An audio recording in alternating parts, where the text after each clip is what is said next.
Right, hey guys, how are we doing? Continuing with Totally Not Mark's reviews for One Piece, we are checking out his Return to Sabaody review. Now, I've also read the title and it says that it's got a Straw Hat ranking section in it as well. Might not be checking that out. I'm not really interested in other stuff, I just really want to know what he thinks about the actual story arcs. I thought it was a bit weird that there was a 28-minute long video for like a really short arc. Like the Return to Sabaody arc is not that long at all.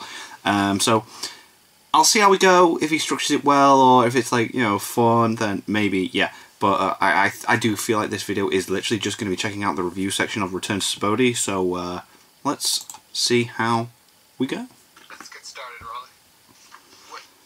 You can't Yeah. leave it there. Oh my! So annoying. I am back from my short breakaway, and I am ready to tackle the rest of this One Piece story. Fully energized to complete my quest to catch up with the rest of the world in this sprawling heist. Catch up with the rest of the world. That is literally what it feels like. As of writing this video, but as of my last video, part 12's completion, I have covered 597 chapters of this Japanese nautical epic. Is that from Usual as well Suspects? As the first major section of this story, and with that now in the books, I thought this week, in addition to covering the reuniting of the Straw Hat crew during the return to Sabaody, I thought it would be fun to also reveal my top 5 favorite arcs of the story Watch and my Mojo. personal ranking of all the Straw Hat pirates. I think I've got a decent enough grasp of this merry band of misfits in order to effectively rank them accordingly right now, and that's not even to mention I think you need to give him more time before doing that.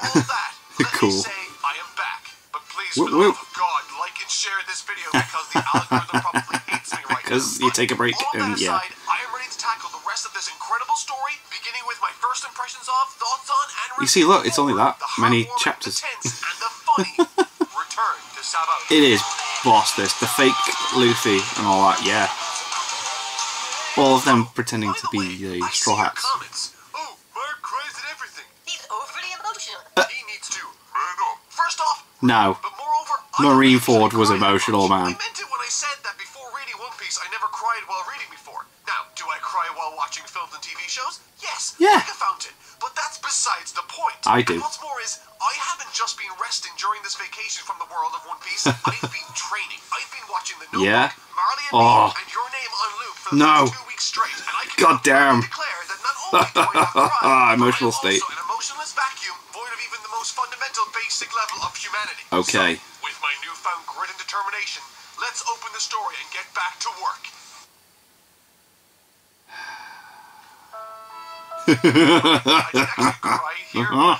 After taking my time away from this story, after having sunk so much time into it beforehand, it was sort of nice seeing the story kick off again after what was in-universe 2 years worth of training and time spent. Yeah, time skip. This very short arc explores the changes that crew have undergone, including emotional, intellectual, and in many cases physical changes. With everyone Usopp's a boss now.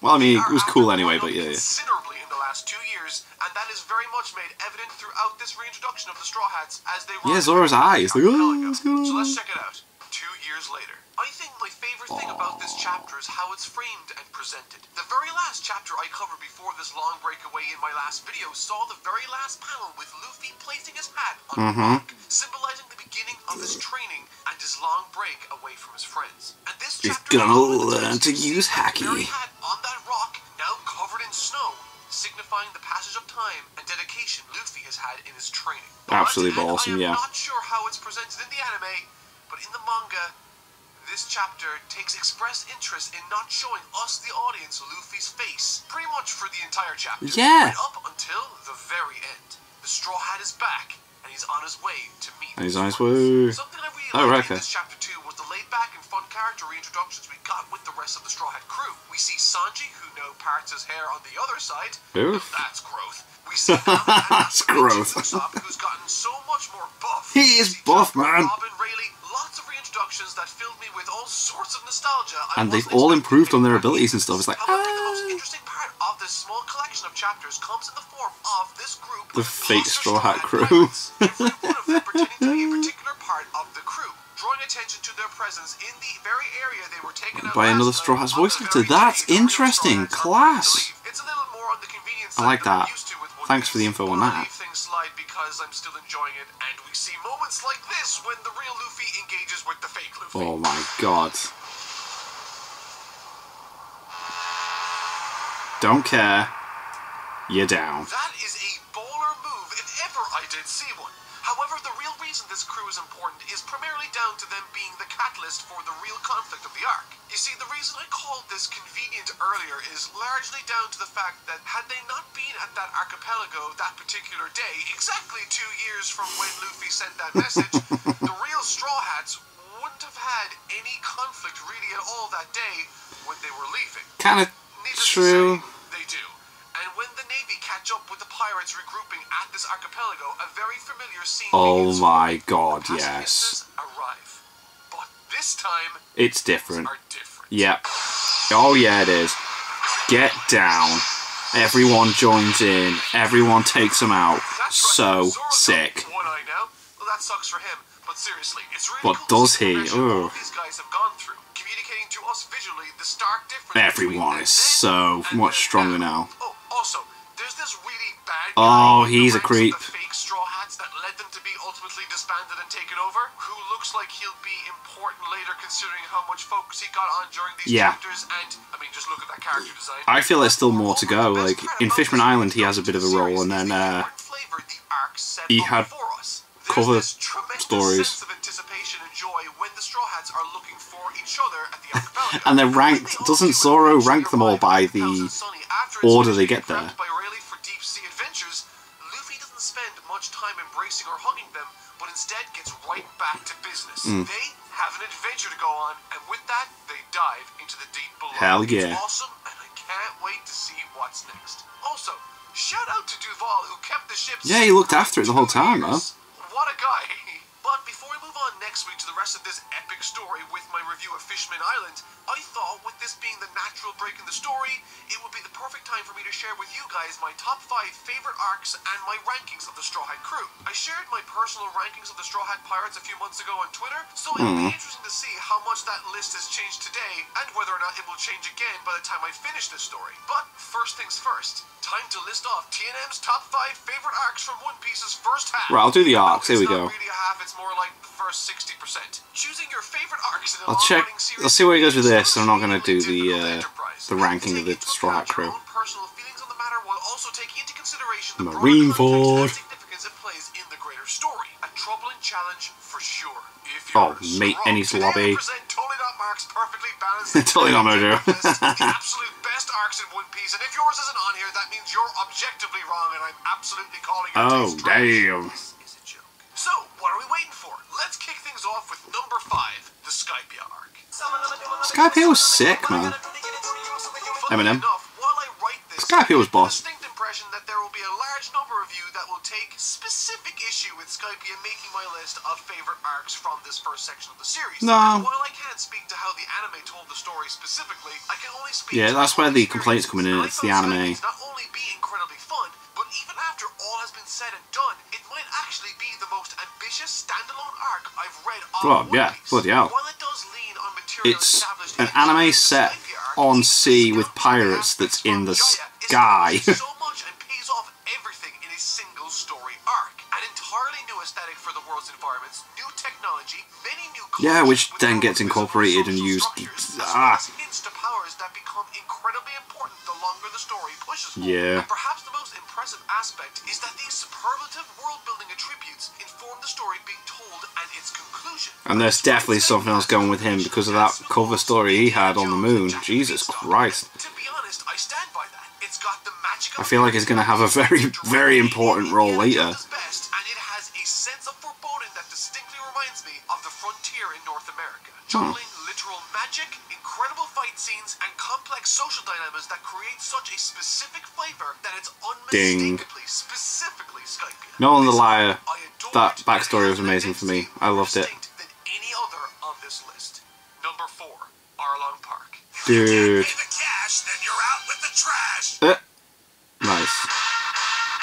If not for Arlong Park, this entire One Piece series I've created might not have existed. Huh. Something a lot of you might not It be was aware of good. is It that was very when I decided good. to tackle this One But, Piece story, I did so I don't know. I with personally two preferred videos Skypiea and to covering Arlong. the first covering romance dawn to And that's just present my day personal and the opinion, I'm second sorry. events of Arlong Park. I had said to myself and my friends at the time that if the story had not captured my own interest or my audience's at that point, I would have stopped there and then, not having continued. Interesting. Yeah, it was good. Like, give Nami that backstory in that. Changed my perspective Give on everyone a go at a fight in title, that. transforming from a sort of ordinary shonen adventure story to an emotionally mature action drama Yeah. dealing with themes and personal dilemmas that not only served to hold my interest, but as many of you became aware of during this video series, acted as the impetus for me to become incredibly attached to these characters in a way that I had not The way experienced Luffy gives her a hat and he's like, I'm gonna do this Taking now. the primary point of view character to be Nami, we get tons of backstory and real life struggle that not only build up an incredibly Yeah, I enjoyed Sky Pier more. I'm gonna say it, yeah. also a powerfully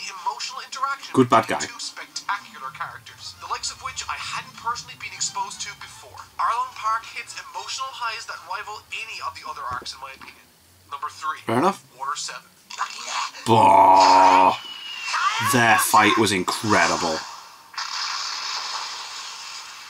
I spent a shocking amount Luffy of and time Usopp. deliberating which Whoa. I'd include on this list from the Water 7 saga. The Water 7 arc or Enies Lobby. And to be perfectly honest, Nico I was a Robin. much bigger fan of Water 7 than the latter. Now, that's not to say that I didn't enjoy or love Enies Lobby. It was brilliant. It just wasn't as good as the other entries on this list for me. Water 7 offered a ton of variety, comedy, and stood as the backdrop for the single most emotional and compelling conversations in the entire series that I've seen anyway. To this date, Usopp and Luffy's interactions during this arc are still my favorite examples It's of incredible. creative writing So and good. dialogue from the entire series. Also offering my favorite fight scene too between them. It's cool because Usopp pulls out so much stuff and you think, ooh, he's actually doing alright here. Whoa, he shouldn't be doing this well. And that's not even to mention the intriguing plot with Nico Robin Robin. and the swerve at the very end But- with Sanji being one step ahead of everybody at the train station. Yeah. Thinking back to Gets on my the train, feelings man. It's that like, reveal whoa, still okay. makes me smile. I loved Enies Lobby as a fantastic climax to the story, but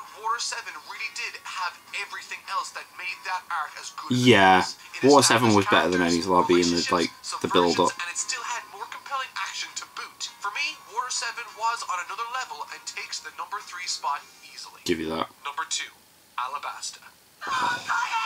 Alabasta was amazing.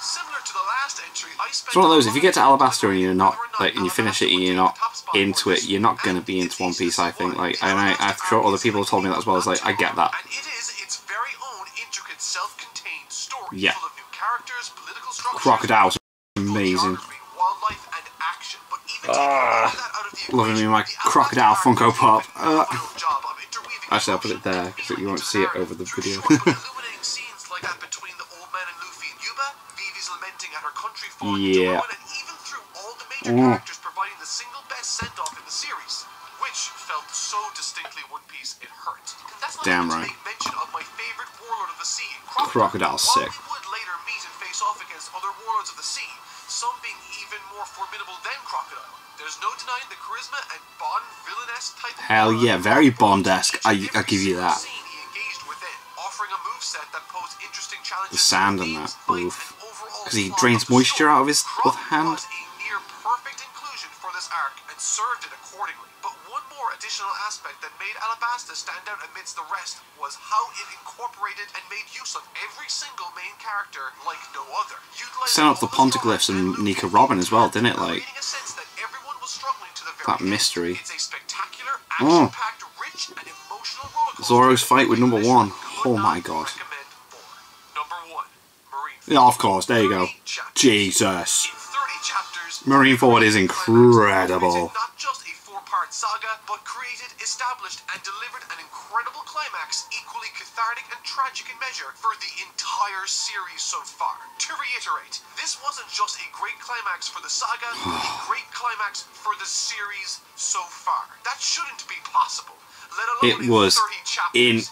incredible. Relationships established in the first chapter, during Alabasta, and thereafter. This arc takes all the best elements from all the other arcs and smashes Just them together. all in a together. way, the Yeah, likes of yeah. which I've not seen yet committed to the page of a manga. The struggles are visceral, the tension is high, Hell and the battles yes. are nothing short of brutal, with violence the likes of which we've not seen in the series and consequences that will echo throughout the pages of every subsequent volume I'll read through into the future. Marineford is the endgame of One Piece, a story that shouldn't Definitely. be possible to pull off, but somehow it was, and I was utterly floored by it. And while arcs like Enies Lobby also concern themselves with just a climax like Marineford, unlike Enies Lobby, Marineford introduces and is about Whitebeard and Ace, with with the relationship yeah, and then they're both gone.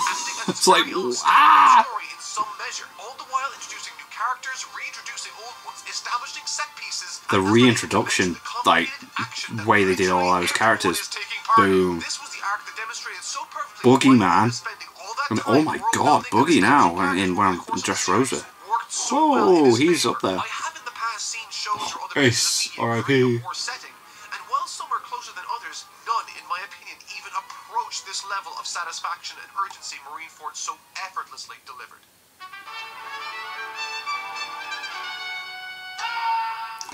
So I'm gonna end it. I don't want to do the Straw Hat ranking.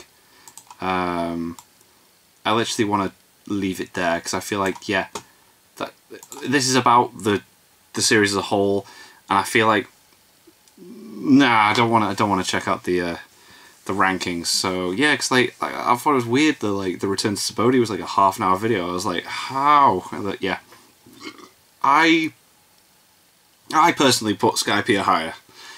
I really liked it. I thought it was really, like I said, it was bold and you know, such a weird like move to then go, right, we're in the sky, where it's like all about that. And then the weird thing with the bad guy's gone, and Eneru is his name, and that cover story, it's like, I still think about that and I'm like, that has to have a big freaking deal later on in the story. Obviously Marineford for me is definitely up there. I would say that so far is #1. Like, I don't see, like, I did a live stream like during the weekend, and I just don't see how anything can top that, but people have assured me that it does get top, so cool. Water 7 is better than Enies Lobby. I give them that as well. That was, yeah, I totally agree with that. Although Enies Lobby gives you the Nico Robin I Want to Live moment, which is epic, but yeah, I'm absolutely loving One Piece, and I hope you guys don't mind that I skipped the Straw Hat rankings. I want to focus on the actual reviews of the series, and I thought it'd be cool to see what his top 5 were so far, to see where he's at with liking the series. So yeah, I'm leaving out the rest. And thank you to my patrons. If you want to have your name at the end of every video I upload, link is in the description to the Patreon page. $1 a month is all I ask to help support the channel. I appreciate that very much, and thank you all for watching. What do you guys think of that? What do you guys think of this? Click like, subscribe if you haven't already, leave comments down below. Let me know what I should watch and discuss in future videos, and I'll see you guys next time.